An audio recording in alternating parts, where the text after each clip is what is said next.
everyone, and thanks for tuning in to A Bite of Wellness. I'm your host, Chef Ricardo from Wellness in the Schools.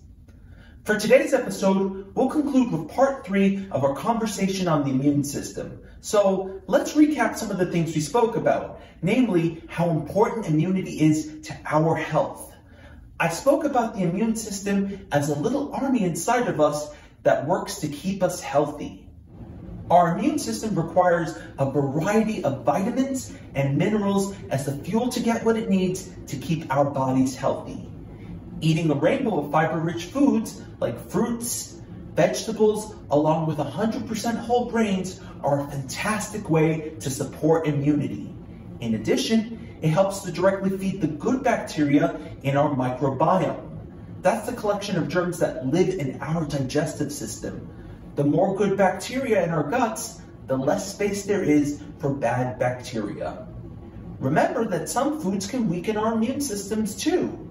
Fried foods, sugary foods and drinks, and even some food additives can make it harder for our body's natural defenses to do their job. These foods are best enjoyed as an occasional treat. Choosing the best options to eat is a very important way for us to take control of our health, but food isn't the only thing that affects how our immune systems work. In our second episode of immunity, we spoke about how sleep and physical activity have a big impact on our body's ability to fight off germs. Sleep helps our immune systems to restore our bodies ahead of the coming day. But missing out on sleep can reduce our immune system's effectiveness and over time increase our risk of developing diseases like heart disease, diabetes, and cancer.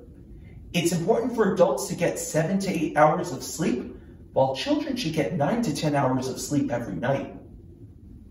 As for physical activity, getting regular movement helps to stimulate our immune systems and reduce our inflammation. The more exercise you can work into your day, the better your health will be, but any physical activity is better than none. Adults should aim to include at least 30 minutes of exercise every day, while children ages 6 to 17 should include at least 60 minutes or 1 hour of physical activity daily. For all of the parents out there, it seems tough to imagine getting 30 minutes of exercise while balancing a career and taking care of your loved ones. However, this physical activity does not have to be done in one shot. I've asked one of my friends and colleagues, WITS coach Errol, to share a quick video showing how he gets in some stretching and movement. Why don't we go ahead and check it out?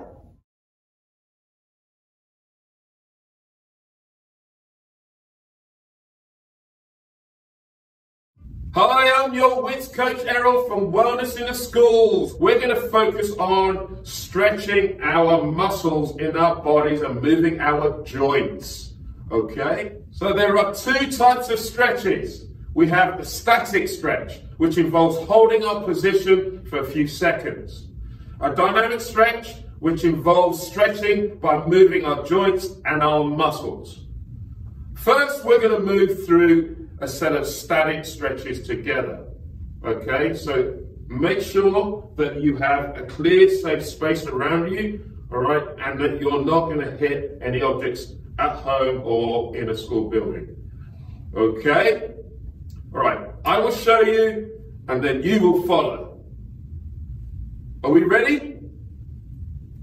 Excellent. Okay, so let's start by moving our head side to side. We're going to move our ear to each shoulder.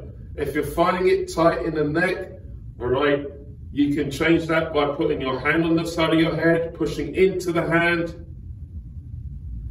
and switching sides. Okay, now we're going to do our chin to our chest and move our head back slowly. What you don't want to do is throw that head forwards and backwards too fast. Be deliberate in your movement. If that's too much for you, all right, the alternative is just to put your hand on the front of your head and at the back of your head. Okay, so what I would like you to do is to do those movements forward and back, 15 seconds each, side to side, 15 seconds each. So we're going to start here.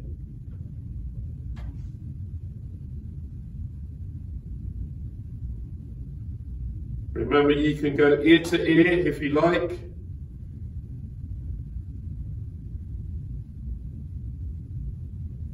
And I'll just demonstrate ear to ear. You can also do this sitting down in place, all right? Now we're going to go forward and back, chin to the chest, and then come back slowly to the center and then go back. Try not to close your eyes as you're doing this if you're standing up, because I would like you to remain safe in your space. But if you feel like doing that sitting down, just make sure you're safe in your seat and your feet are flat on the floor. Okay, shake it off. Okay, now we're going to roll our shoulders forwards and backwards like this. Okay, that's forwards. That's backwards. We're going to do 30 seconds, all right? This whole activity will last 30 seconds, so go forwards, 15 repetitions forwards, and 15 repetitions backwards. That should be 30 seconds.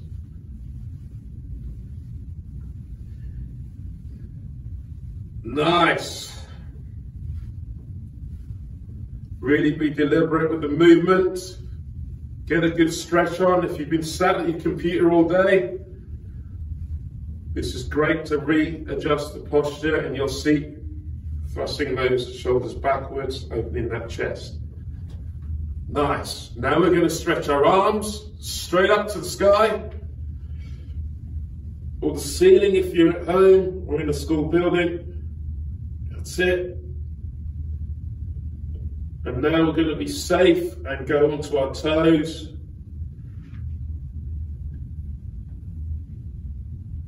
And we're going to come back down to flat feet, and then we're going to release the arms.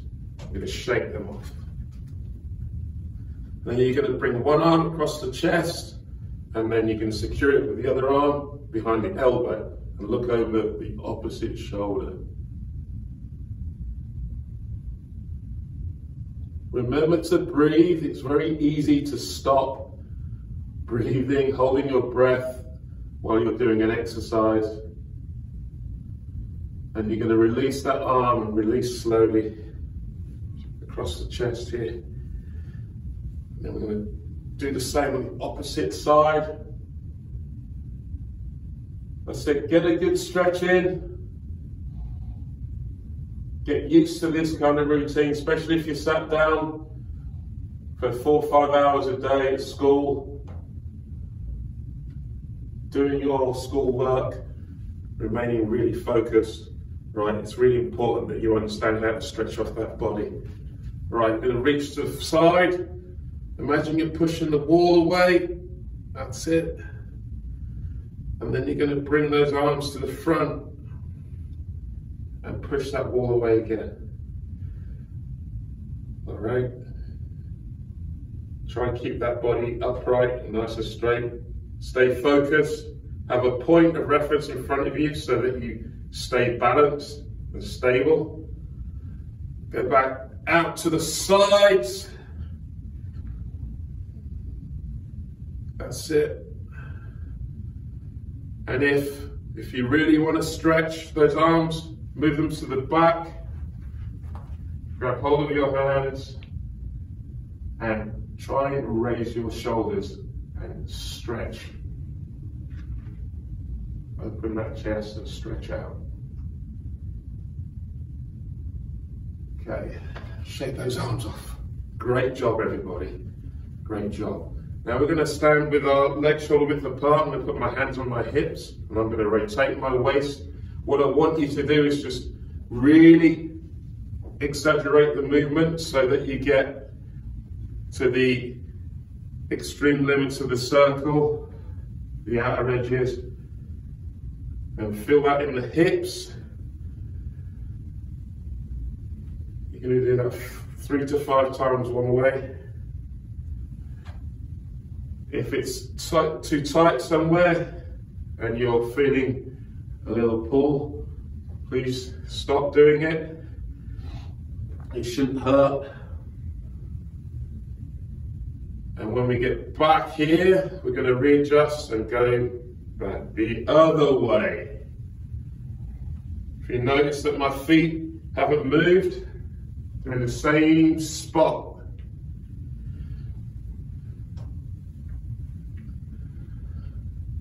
This is great for those of you that are sitting behind a computer desk all day.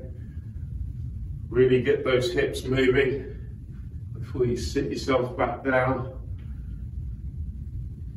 Last one. Awesome. Just shake yourselves off. Great. What we're going to do now, we're going to do some dynamic work, all right? I want to work on a side crunch, standing side crunch, and all you're going to do, you're going to stand with your arms like this, and then you're going to bring that knee or that thigh to the elbow.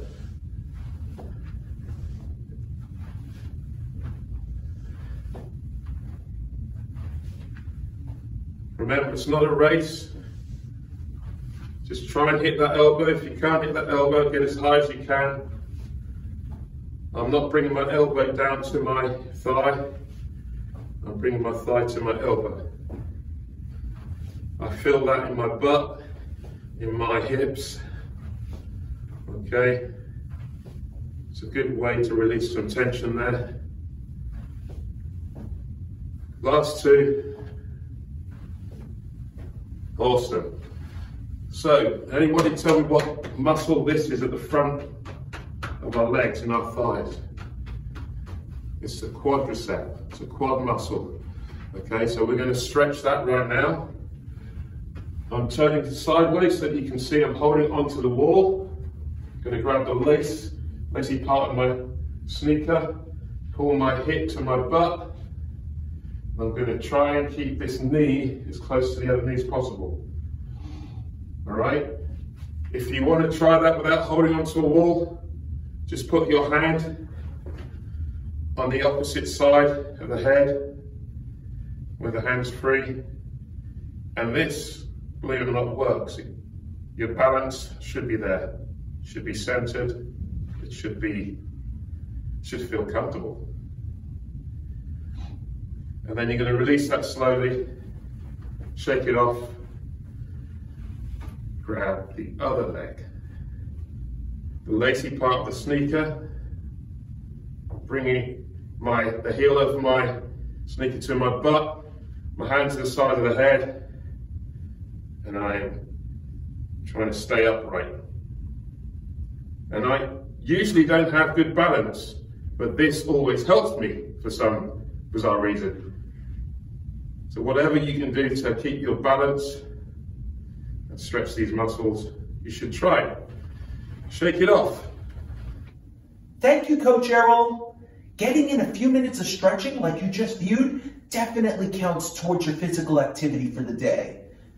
Additionally, it's important to take some time throughout the day to check in with yourself. You are an essential person in your family, and it is essential for you to take care of yourself so you can take care of your loved ones. These stretches can help you to unwind and de-stress, which I'm sure all of us could benefit from, your host included. The way we react to stress and the general health of our immune system are things that we can influence. The way we react to stress and the general health of our immune system are things that we are in control of. Being stressed out could seem like it's just another thing we have to live with these days. But the reality is that being constantly stressed can make us more likely to become ill. Stress causes the brain to send defense signals to our endocrine system. The endocrine system is a collection of different organs that sends messages in the form of hormones to other body parts, including our immune system. Our endocrine system can help get us ready for an emergency situation. You may have heard this being described as the fight or flight response when we perceive danger or harm coming our way. But in doing so, it also turns down our immune system's ability to respond to infections and germs. Our endocrine system triggers a chemical reaction that releases cortisol. That's a stress hormone. Amongst other things, cortisol can decrease inflammation, lower the amount of lymphocytes in our body, and generally make it harder for our immune system to do its job. While our body naturally releases cortisol under stress, redirecting energy to respond to whatever is stressing us out, this can essentially undo the beneficial impacts of sleep, exercise, and healthy eating on immunity. Because the effects of stress are cumulative, that is to say, every bit of stress adds up over time, even an ordinary day-to-day activity that stresses us out can lead to more serious health issues down the line. So it's important, when you stop to check in to see how you're doing, start by concentrating on your breathing. One way to do this is by practicing mindful breathing exercises a few times every day. Allow me to demonstrate one example of mindful breathing. The exercise that I'll do with you all today is called diaphragmatic breathing. First, make sure that you're seated for this one. It's actually a lot easier for us to relax if we're sitting down. So go ahead, take a seat, make sure that your feet are flat on the ground, and then relax your shoulders. Let your shoulders drop a little bit as you put your back up against the seat. We carry a lot of tension in our shoulders and in our necks, especially if we're looking at a cutting board or looking at a computer screen all day, or both in my case. The next thing that you want to do is put your hand over your chest and put your other hand over your belly. When I say diaphragmatic breathing, I'm referring to the diaphragm, or a set of muscles that help us to breathe. Most of the time, people take shallow breaths, and we're not really putting the diaphragm to work. When we take a deep breath, a breath where we can actually feel our lungs filling up with air, we'll feel that difference, and we'll feel that the hand over our belly is rising out further than the hand over our chest. That's a sign that you're really putting the diaphragm to work and that you are taking a deep breath. And when you take a deep breath, you're pulling more oxygen in to your body to provide your body and your brain with the fuel that it needs in the form of oxygen. Additionally, there's a nerve that runs from our brains past our hearts to our stomach. That's called the vagus nerve. And when we take a deep breath, when we do diaphragmatic breathing, we are actually sending a little bit of feedback back through that vagus nerve up to our brain to help to lower our heart rate. So let me show you what I mean. With one hand over your chest, one hand over your belly, you're going to take a deep breath through your nose. And you want to remember, you want to make sure that you are filling up your lungs with air to the point where the hand over your belly starts to rise on out a little bit more. Hold that breath for a couple seconds, as long as you're comfortable with, and then let go by exhaling through your mouth slowly. You could do this with your eyes open or closed.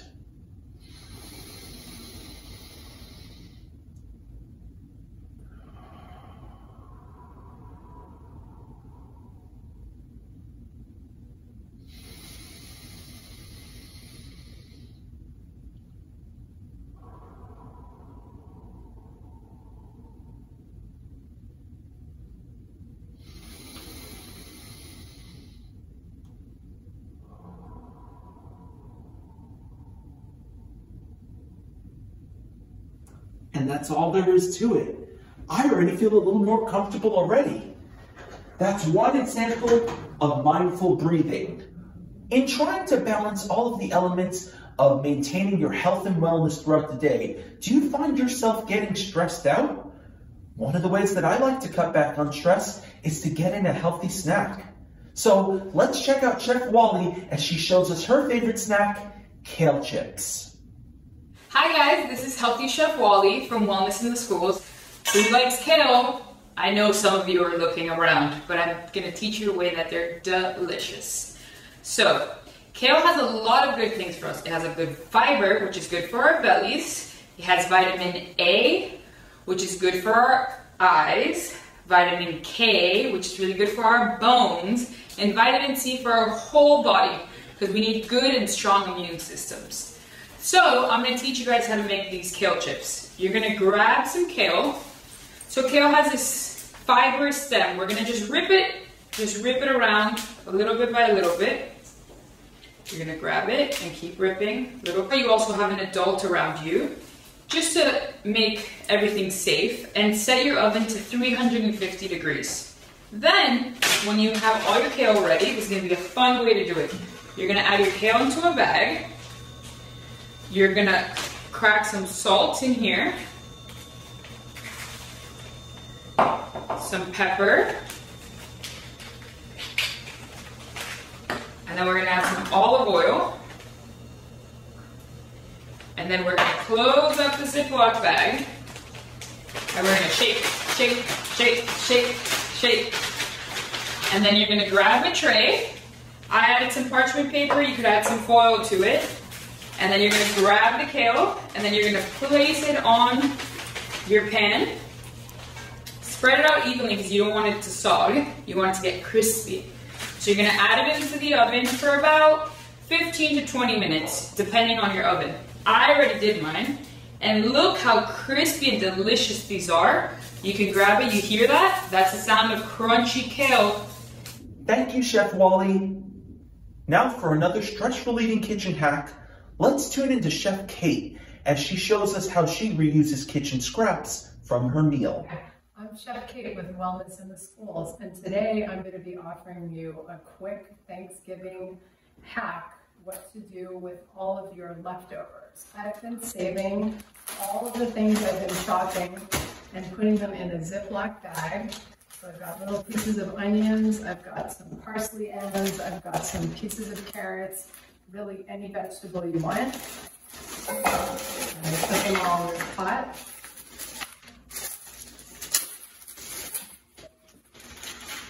I'm going to add some water.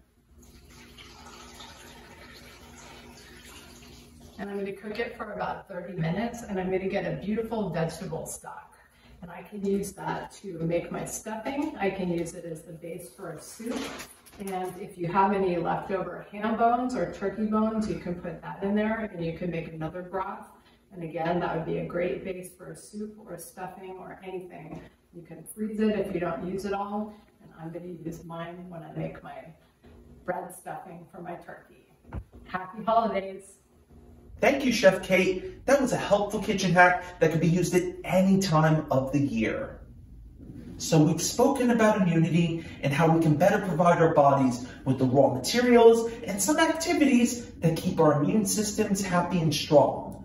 But wouldn't you agree that it's important to keep germs from getting into our bodies in the first place? Aside from wearing a mask, hand washing is the single most important thing we can do to prevent the spread of germs. Did you know that some germs like COVID-19 can actually survive on surfaces for up to 2 days? Now that I've asked that, can you think of all the surfaces that you've touched in the past hour? Hard, right? That hand washing bit's a little bit easier. This next scene requires a little bit of darkness for you to visualize it best, so I've changed settings for you guys. Here, I've placed the gel in my hands to simulate the appearance of germs. I made sure to rub it in fairly well and even get it underneath my fingernails. Can you see how my hands look clean on the camera? I also made sure to touch the counter underneath my hands. If you look at it right now, doesn't it look clean? For this next part, we're going to turn off the light and use a special light called a black light. That'll help you to see the germs that are on my hands. There we go. Now take a look at my hands here. Can you see how my hands are just glowing?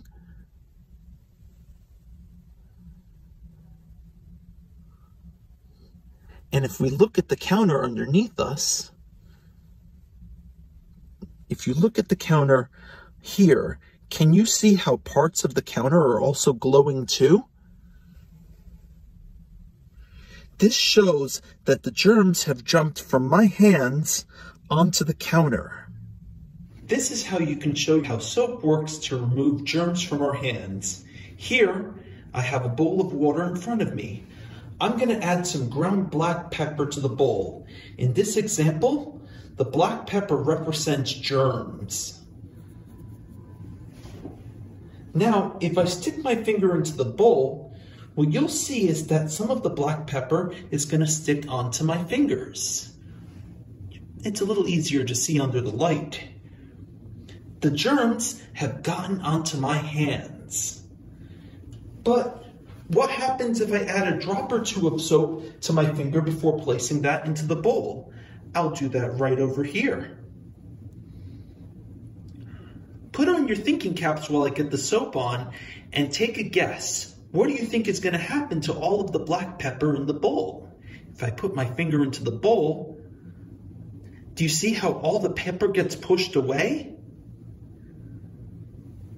Just like how the soap pushed away the black pepper grinds, soap helps to get off the germs from under our hands and all over our hands when we wash them under running water. This is why hand washing with soap and running water is so important to clean our hands. Hand sanitizer can work when we're outdoors or we can't get to a sink, but soap does an even better job of removing germs. Remember to always wash your hands when you've returned to your household, before you touch your face, or before you start preparing any food. We hope that you've enjoyed this 3-part series on the immune system, where we reviewed all of the ways that we can support our body's natural ability to both heal itself and fight off germs. Thanks for tuning in. See you next time.